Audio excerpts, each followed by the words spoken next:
In a politically charged atmosphere, the Democratic Party finds itself grappling with a host of challenges that may define its future. As the party seeks to regain its footing in rural America, recent events have spotlighted not only the strategy but also the ideological divides that threaten its unity. From listening tours in Appalachia to leadership changes in Wisconsin, the Democratic Party is at a crossroads, contending with both external pressures and internal debates.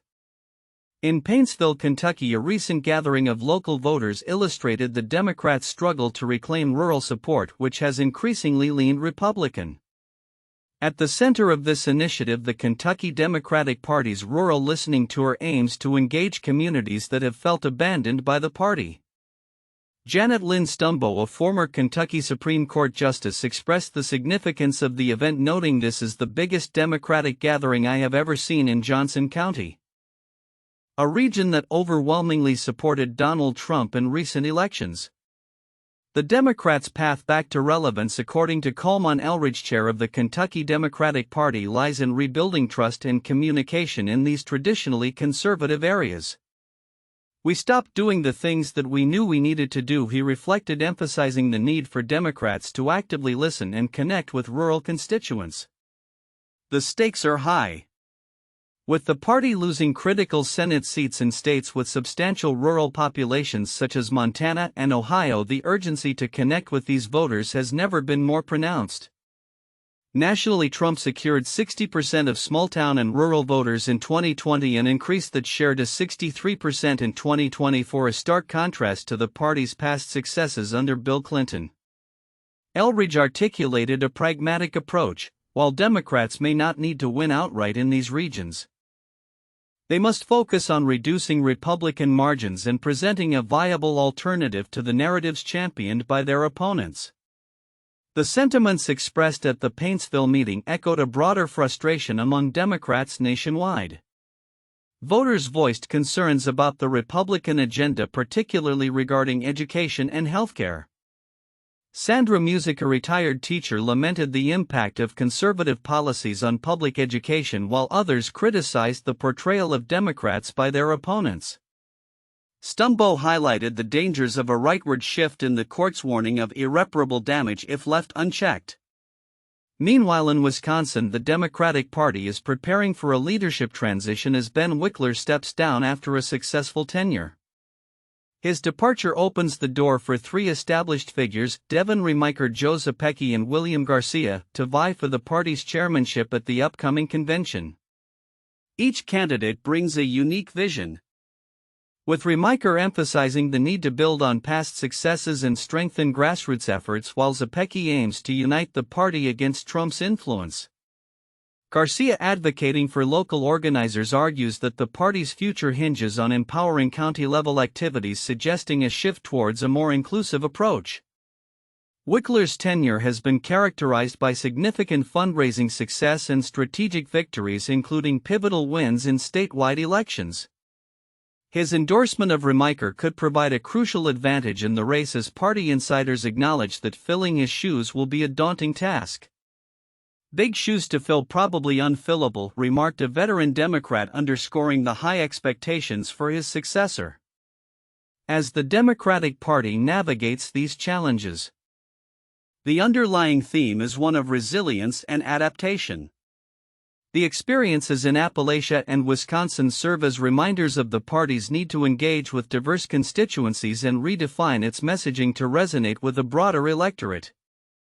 The upcoming elections will be a critical test of whether Democrats can address their internal divisions while also appealing to rural voters who feel overlooked. In conclusion, the Democratic Party stands at a pivotal moment, facing a dual challenge of reconciling ideological divides and re-establishing connections with rural America. As they embark on this journey, the effectiveness of their strategies will likely determine not only the party's immediate electoral prospects but also its long-term viability in an increasingly polarized political landscape. The road ahead is fraught with uncertainty, but the potential for recovery remains.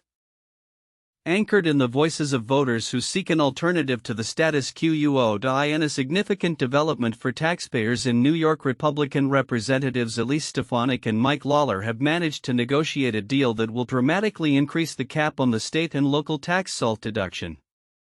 This provision embedded in a federal spending bill promises to quadruple the existing $10,000 cap, a change that could provide substantial relief for residents in high-tax states like New York. The SALT deduction has been a contentious issue since the cap was imposed by the Tax Cuts and Jobs Act of 2017, which was championed by then-President Donald Trump. Stefanik and Lawler's efforts come as they both consider gubernatorial runs in 2026, adding a layer of political complexity to their negotiations. While the two representatives have been vocal advocates for lifting the SALT cap, Trump's recent cooling on the issue posed a challenge. Just last week he instructed House Republicans to shift their focus away from SALT in a closed-door meeting, expressing concern that such measures would disproportionately benefit Democratic-led states like New York and California. In response to Trump's pivot, Stefanik expressed pride in securing a deal that would deliver significant tax relief for New Yorkers. She criticized Governor Kathy Hochul's administration, attributing the high tax burden to failed far-left tax and spend Democrat policies. Lawler, on the other hand, emphasized the importance of the SALT cap repeal to his constituents, asserting that it was a key reason for his election and the Republican majority in the House. The negotiation tactics employed by Stefanik and Lawler diverged following Trump's shift. Stefanik, known for her close ties to the former president, met with him at the White House to discuss SALT, while Lawler refrained from signing on to a joint statement from other Republican members advocating for the cap's increase. Instead, he publicly reiterated his commitment to the issue, stating, "I will not do so at the expense of my district." Despite Trump's warnings, the House Republicans ultimately agreed on raising the SALT cap to $40,000, a compromise that, while less ambitious than Lawler's original proposal of $100,000, was still hailed as a victory by New York Republicans. This outcome underscores the influence that local representatives wield, particularly in states that are adversely affected by federal tax policies. In a pointed critique, Governor Hochul responded to the Republicans' claims of victory, likening their actions to a bank robber who clears out the vault and expects you to be grateful for returning a few bucks. She noted that New Yorkers have paid an additional $72 billion in federal taxes due to the SALT cap since its inception, warning that the proposed increase barely exceeds the standard deduction that most residents already qualify for. As the political landscape continues to evolve, the repercussions of this SALT deal will likely reverberate through the 2026 gubernatorial race and beyond. With both Stefanik and Lawler positioning themselves as champions for tax relief, their negotiations will serve as a litmus test for Republican strategies in high-tax states. Meanwhile, the ongoing tensions between state and federal tax policies reveal the complexities of governance in a polarized political environment.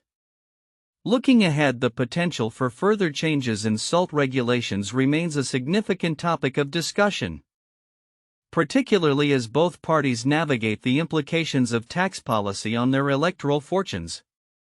As the 2026 elections draw nearer, the outcome of these negotiations may not only influence the financial landscape for New Yorkers but also shape the broader narrative of Republican leadership in the state. In a move that could significantly reshape fiscal policy in the United States, the Senate is poised to make substantial alterations to the recently passed spending bill from the House known as the One Big, Beautiful Bill Act H.R. 1.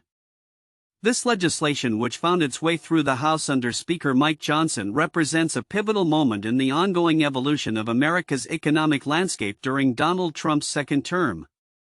As the Senate prepares to negotiate its version, the potential implications for both the economy and political dynamics in Washington are profound.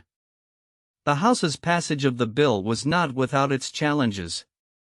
Johnson, while navigating a narrow majority, faced unexpected hurdles, including a notable incident where New York Representative Andrew Garbarino fell asleep during critical deliberations, missing a key vote. Johnson humorously remarked to reporters, "I'm going to just strangle him," highlighting the unpredictable nature of legislative processes. The bill's approval in the House was merely the first step, as the real test lies in the Senate, where negotiations will commence to address the bill's scope and fiscal implications.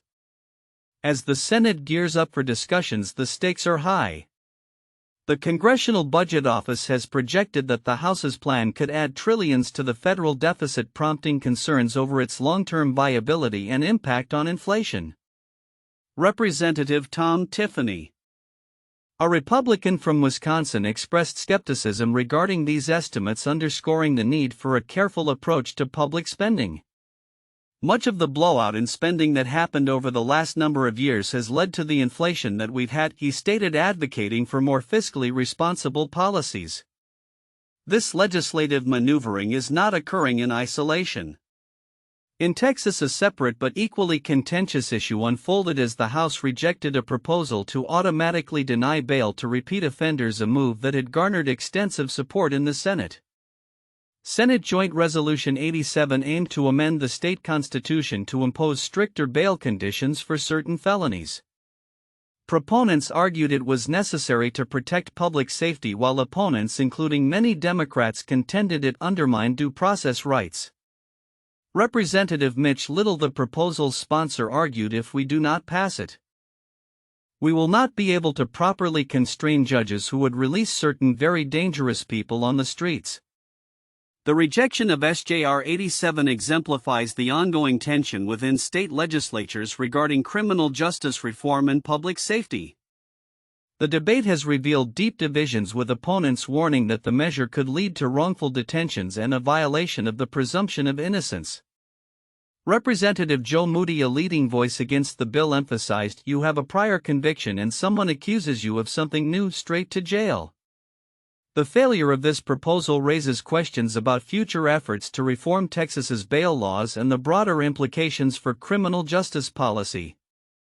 As these legislative battles unfold at both the federal and state levels, they underscore a pivotal moment in American governance, characterized by a clash of ideologies and the complexities of policymaking.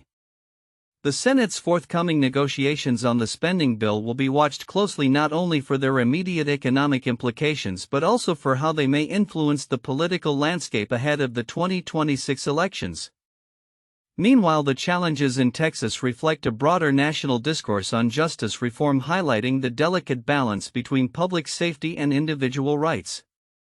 With both chambers of Congress and state legislatures grappling with contentious issues, the coming months are likely to see significant developments. As lawmakers navigate these challenges, the outcomes of these negotiations will undoubtedly shape the future of American policy, offering a glimpse into the evolving priorities of the nation amidst a complex political backdrop. Charles B. Rangel, a towering figure in American politics and a steadfast advocate for his constituents, passed away on Memorial Day at the age of 94. His death marks the end of an extraordinary legacy rooted in nearly 5 decades of dedicated public service, during which he became a stalwart champion for justice, equity, and opportunity, particularly for marginalized communities in New York City. Born on June 11, 1930 in Harlem, Rangel emerged from humble beginnings to become a prominent voice in Congress. He was a veteran of the Korean War, where he earned a Purple Heart and a Bronze Star for bravery. After returning to civilian life, Rangel pursued higher education on the GI Bill, graduating from New York University and later from St. John's University School of Law. His political career began in the New York State Assembly. But it was in 1970 that he made history by defeating the legendary Congressman Adam Clayton Powell Jr. to secure a seat in the U.S. House of Representatives. Rangel served as a representative for New York's 13th Congressional District from 1971 until his retirement in 2017, making him one of the longest-serving members in the history of Congress. As a founding member of the Congressional Black Caucus, his influence extended beyond local politics. He became the first African American to chair the powerful Ways and Means Committee in 2007. Throughout his congressional tenure, Rangel was known for his outspokenness and fierce advocacy on behalf of the underprivileged, famously declaring, "I have always been committed to fighting for the little guy." His legislative achievements were substantial. Rangel was instrumental in the passage of landmark legislation. including the Affordable Care Act and the Earned Income Tax Credit. He was also a key figure in the establishment of the National Empowerment Zone program, which aimed to revitalize economically distressed areas.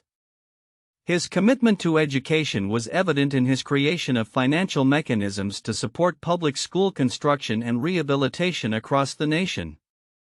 Rangel once stated, "I've spent all of my life preparing this case," when reflecting on his efforts for his constituents, embodying a lifetime of advocacy and community service.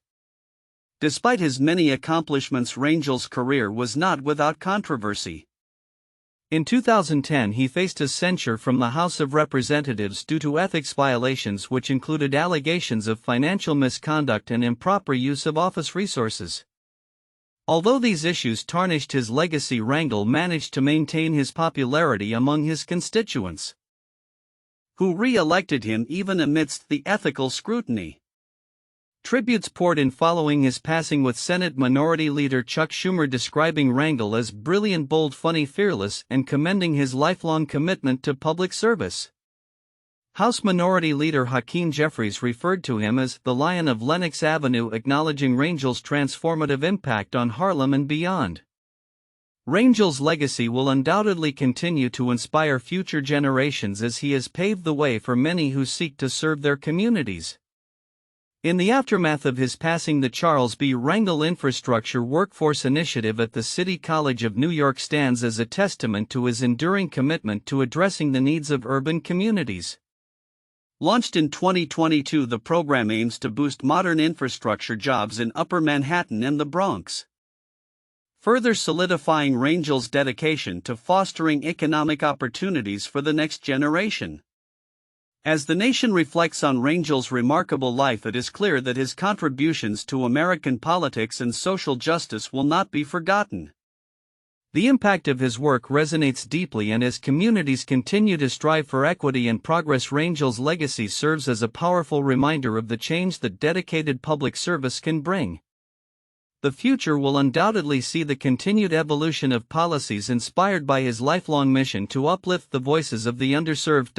In an era marked by increasing political polarization, President Donald Trump's confrontations with the judiciary are escalating into what some observers are calling an all-out war.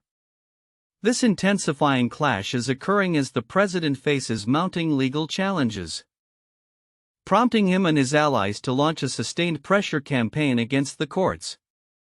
Over the past 4 months, Trump has found himself entangled in nearly 250 legal disputes, with at least 25 nationwide injunctions issued by federal judges temporarily halting his administration's actions, according to the Congressional Research Service. Former federal Judge John Jones III, appointed by President George W. Bush, characterized this tumultuous period as an all-out war on the lower courts. The rhetoric surrounding these conflicts has drawn attention from both sides of the political spectrum, with conservative activists clamoring for Congress to rein in federal judges. The Article 3 Project, a group aligned with Trump, has mobilized substantial efforts, generating over 164,000 communications to lawmakers urging them to support the administration in its legal battles. Their demands include the impeachment of Judge James Boasberg, who ruled against Trump's immigration policies, and a call for Congress to cut the judiciary's budget by $2 billion. The roots of this confrontation lie in Trump's aggressive use of executive power, which has sparked widespread legal pushback. His administration's tactics, including mass deportations and significant agency overhauls, have led to numerous court challenges, highlighting a growing trend of judicial resistance to the administration's initiatives. Trump's frustration with the judiciary was palpable in a recent social media post where he referred to a radicalized and incompetent court system. As the conflict unfolds, the implications are profound. Many legal experts warn that Trump's approach risks undermining the foundational principles of the Constitution, particularly the separation of powers. The rhetoric from Trump and his allies increasingly echoes claims that judges are overstepping their authority by blocking executive actions, while opponents argue that Trump's actions threaten to erode judicial independence. The stakes were raised recently when the Supreme Court issued an emergency order allowing Trump to fire 2 Democratic-appointed independent agency leaders. This decision exemplifies the administration's broader strategy to consolidate control over federal agencies and push back against judicial rulings deemed unfavorable. Critics, including the dissenting liberal justices on the court, argue that such moves represent an unprecedented expansion of presidential power that could jeopardize the integrity of the judiciary. Public sentiment appears to be shifting in response to these developments. A new poll indicates that a majority of Americans believe the president should adhere to court rulings, suggesting that Trump's confrontational stance could be politically risky. This growing awareness of judicial independence is accompanied by increasing concerns over the potential for a constitutional crisis, particularly as Trump's administration continues to disregard judicial orders. As the summer approaches, with figures like former White House chief strategist Steve Bannon predicting an explosive summer of crisis, the nation stands at a crossroads. The escalating tensions between the executive branch and the judiciary raise critical questions about the future of governance in the United States. Legal scholars and political analysts alike are closely monitoring these developments, anticipating that the outcomes of ongoing judicial battles will not only shape Trump's presidency but could also redefine the balance of power in American politics for years to come.